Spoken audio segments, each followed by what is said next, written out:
Hello, everybody. My name is Graham Elwood, and you are watching Bam, the political vigilante, making Gotham great again. Support what we're doing, guys, by going to patreon.com/Graham Elwood or rockfin.com/Graham Elwood. And also live shows. Government Secrets is coming to Europe, October 5th, Berlin, October 12th, London. And then I'm doing stand-up comedy back in the States, October 18th, New York City, October 20th, Madison, Wisconsin, October 21st, Detroit, October 22nd, Cincinnati, and October 26th in Chicago. I will be recording my first ever comedy special. It's an hour of all the lefty stuff we talk about, but just with jokes, man. That's going to be awesome. So I really come out to a live show because we feel alone. We all feel like we're politically homeless. You come to a live show, you're going to meet other people. Look, Ron Placone and I just did a show. Tara Reid was there.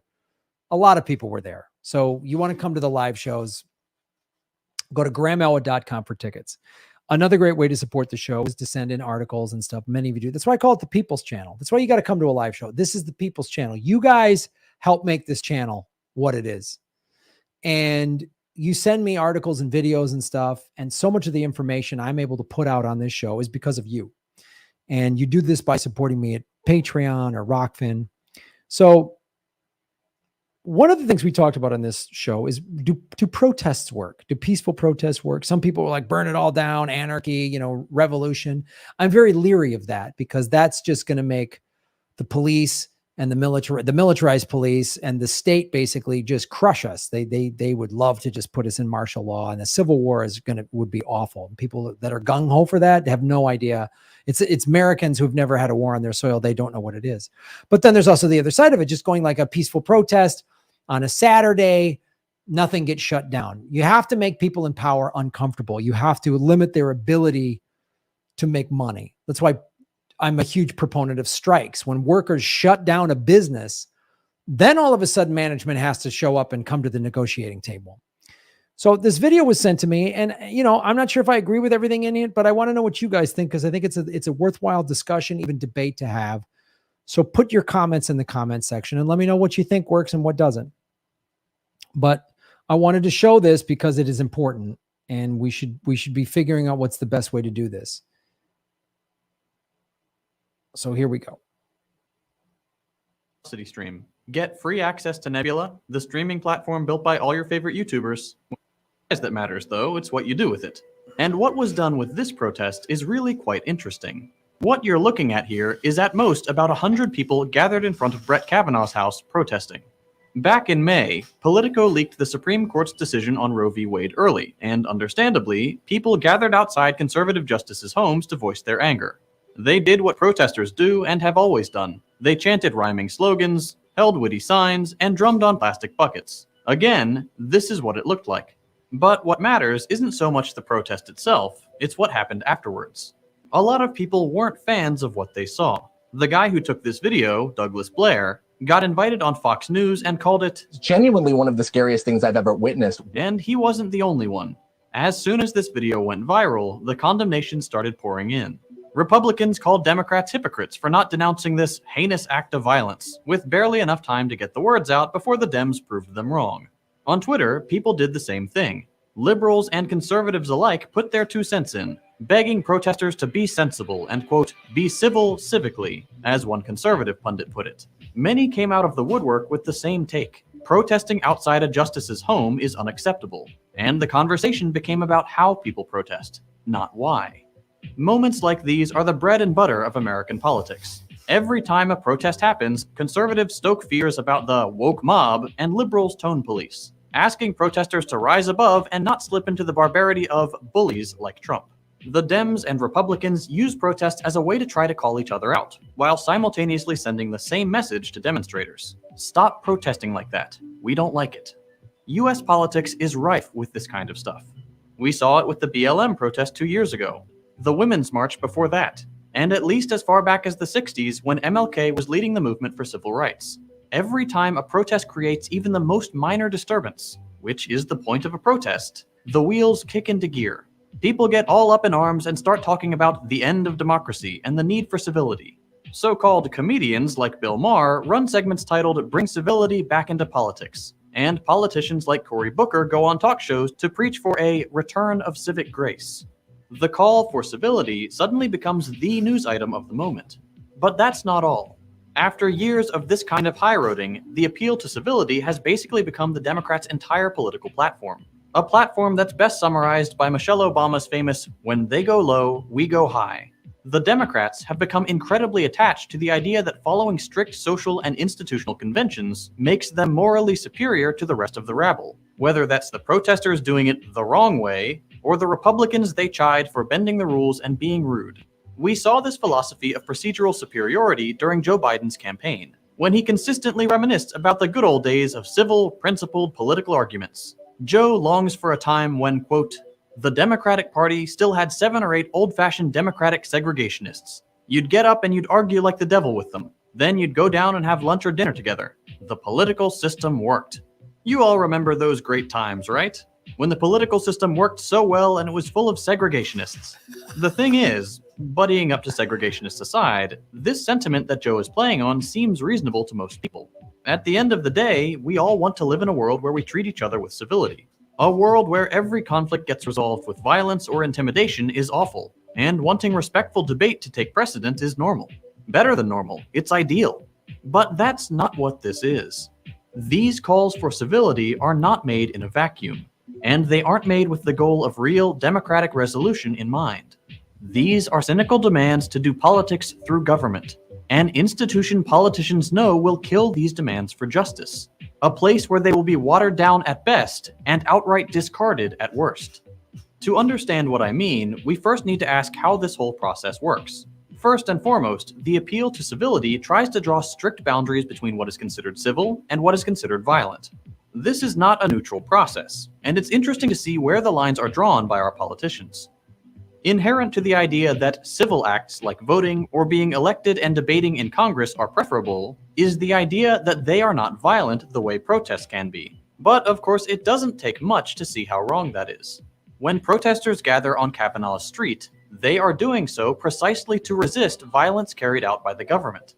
They are protesting losing their rights, the guarantee of full control over their bodies.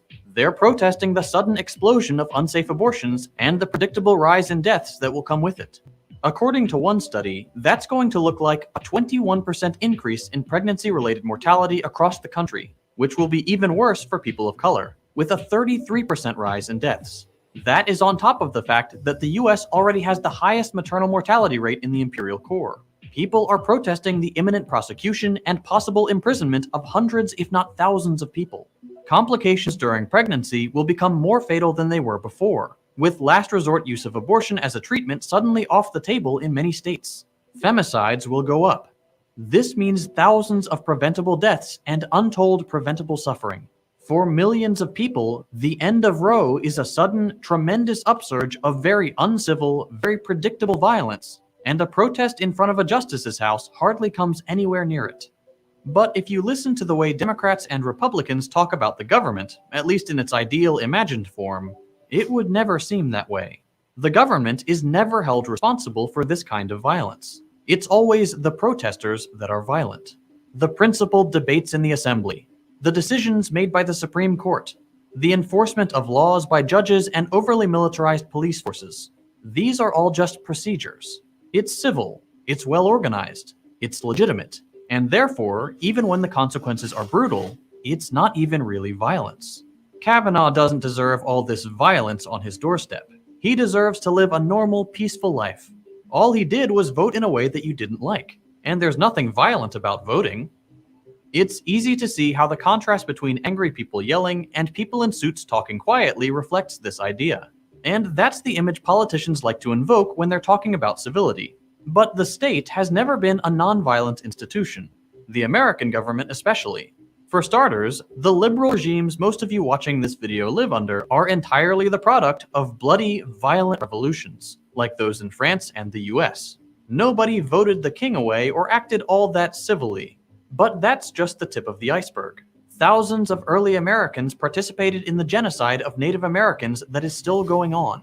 Today, the state relies on the tremendous violence of the police, the carceral system, and the military. with the US accounting for nearly 25% of the world's prison population and spending more money than the next 10 countries combined on its armed forces. 12. There's more.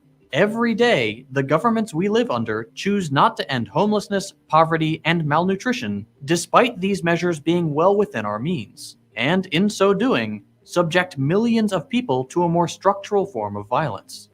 Governments allow and often encourage fossil fuel companies to destroy local environments and rip through reservations with oil pipelines that have a historic record of failure.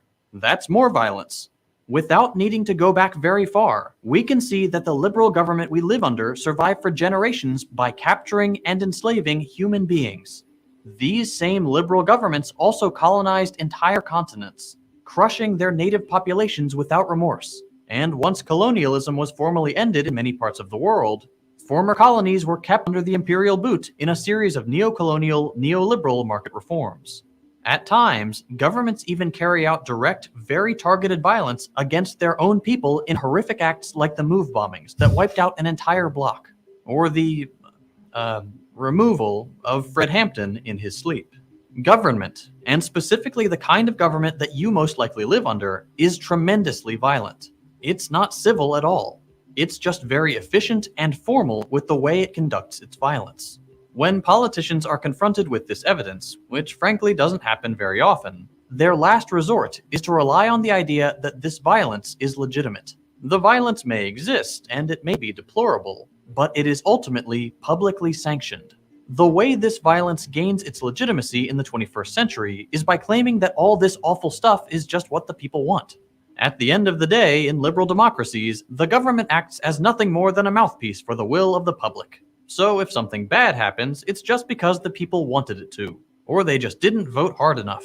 This is how Obama recently explained it in an interview for a show that he produced. In this clip, Obama was just asked why the massive desire for change and an end to much of the state's violence in 2008 never materialized. Obama responds by saying, "Except it turns out Mitch McConnell was elected too." Right? Precisely because the country is a big, diverse, complicated place. Look, here's the thing. The idea here is that because people are just so different in this big country, putting an end to this violence is too difficult. We need to compromise. Except Obama's time in office was full of moments where he led the charge on increasing the state's violence without facing any resistance. For a long time, Obama was called the deporter-in-chief because of how aggressively he pursued the deportation of, at the conservative end, 2.5 million people. His legacy is also one of over 540 drone strikes and hundreds of civilian deaths, also unopposed by the Republicans he's trying to pin the blame on. Obama also imposed, once again without staunch opposition, the brutal austerity politics that made the 2008 crash so violent for millions of Americans. The banks were bailed out, but many Americans were just left out to dry in sudden, brutal poverty. And it wasn't because Americans disagreed with one another, it's because their voice didn't matter as much as those of business interests. This is because, unlike what Obama is trying to convey, the government is not an impartial institution. The state is not a perfect expression of democratic will. It is the crystallization of class dynamics. When they act, our capitalist governments do not exclusively consider the public's demands. Every decision, whether small or large, gets filtered through the long-term preservation of capitalist interests. So, I mean, really, there's a very compelling video, and the guy makes great points. And it's a thing that I think is accurate. You know, when people say, "Oh, you know, that's not how you do it," it's like, wait a minute. The Boston Tea Party was uncomfortable. I mean, even Dr. King, man, like they did peaceful they sat in. I mean, then they had to take violence. Rosa Parks, like this is the thing that they always say, like, and when you hear it from the ridiculous, you know, the Democratic Party, I always say, like, if they were around, if Nancy Pelosi and them were around, they would have told Joe Biden would have told Rosa Parks, "Oh, don't sit at the front of the bus, you know, sit in the middle." In fact, start at the back, move up one row at a time, get bipartisan support. This is the thing. This is the thing why I really loathe Obama. Remember when the NBA was going on strike during the playoffs because of what had happened to Jacob Blake? And then Obama, and they shut everything down. Like, that's what you have to do. And I was all for it. I go, you got to shut everything down.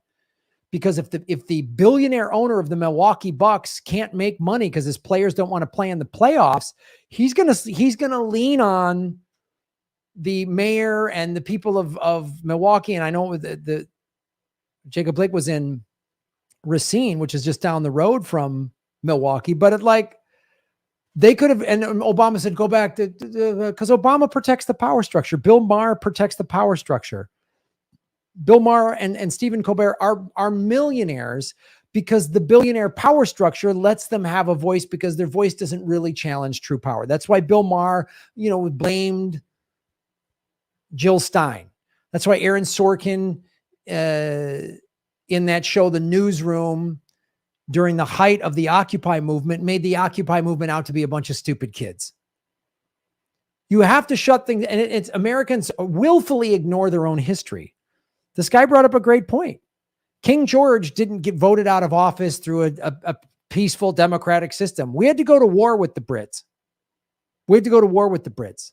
This land was stolen violently from Native Americans, violently stolen. Right? If you've had interaction with any of the militarized police, I've had violence directed at me by the police. The Obama let the bank steal my house. That was an act of violence. So the fact that Kavanaugh, they just peacefully went to his house and protested, he should be thanking his lucky stars, because people might just go burn his house down, because that's how other revolutions have happened. The French Revolution, they didn't wait for the French Parliament to come to an agreement and vote harder. They had no voice. And we have no voice in America, because no matter who you vote for, Republican or Democrat, they're bought and paid for by Wall Street. They're all corrupt. So he's right. Peaceful protests don't work. I'm not saying go advocate use guns and crazy acts of violence, but you have to shut stuff down. You have to make it uncomfortable for the people in power. You have to hurt their ability to earn money.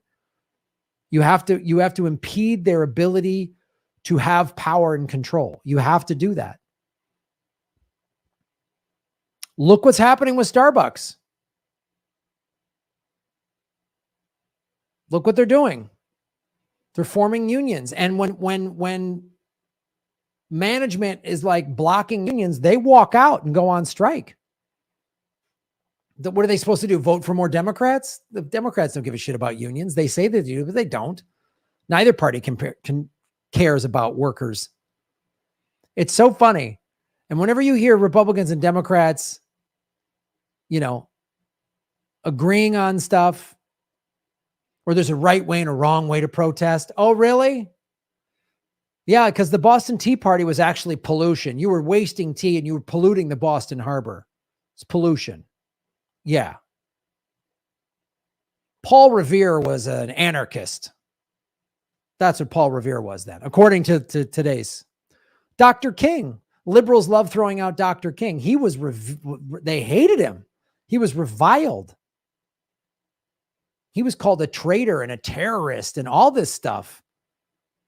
And you see Joe Biden, that's what we did. We were segregationists. Oh, that's how we ended Jim Crow laws? Through peaceful, nonviolent resistance? No, people got the shit kicked out of them by cops in the South.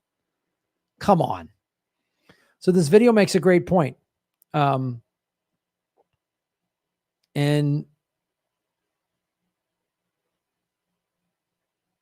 yeah. Control oil and you control nations. Control food and you control the people. Kissinger said that. So thank you for submitting this video. You guys are the best. That's why this is the People's Channel. And that video, they brought up great points. And it's going to take big civil acts of disobedience, shutting down stuff, nonviolent. I always talk about GameStop. Look what they did, GameStop. Nobody got arrested. Nobody got tear gassed, but they took away billions of dollars from Wall Street, beat them at their own corrupt game. That was nonviolent resistance. That affected their power structure. The Democrats just want you to vote harder, vote more, vote harder, so that they get into office and then they protect the powerful just like the Republicans do. They're just not as bold-faced fascists about it. They're sort of light, fun fascism. The powerful will always protect themselves. And when we talk about the corporate media, we also have to remember Hollywood is in the corporate media. Bill Maher is part of that. Bill Maher doesn't want to lose his 20, 30, $50 million that he's worth because they pay him to protect that. Same with Colbert and all these other people that used to be like rebels. Peaceful protests outside of a justice house, that's good. That's good. Yeah. The government, the politicians should be afraid of the people, not the other way around. They should be afraid of us. And you pass some crappy law and all of a sudden there's 10,000 people outside of your house. Oh, wait, maybe that's not the law I should have passed. Maybe, wait. Follow the money, connect the dots, get the truth. And that's how you make Gotham great again. Shave your knuckles for justice. Boom.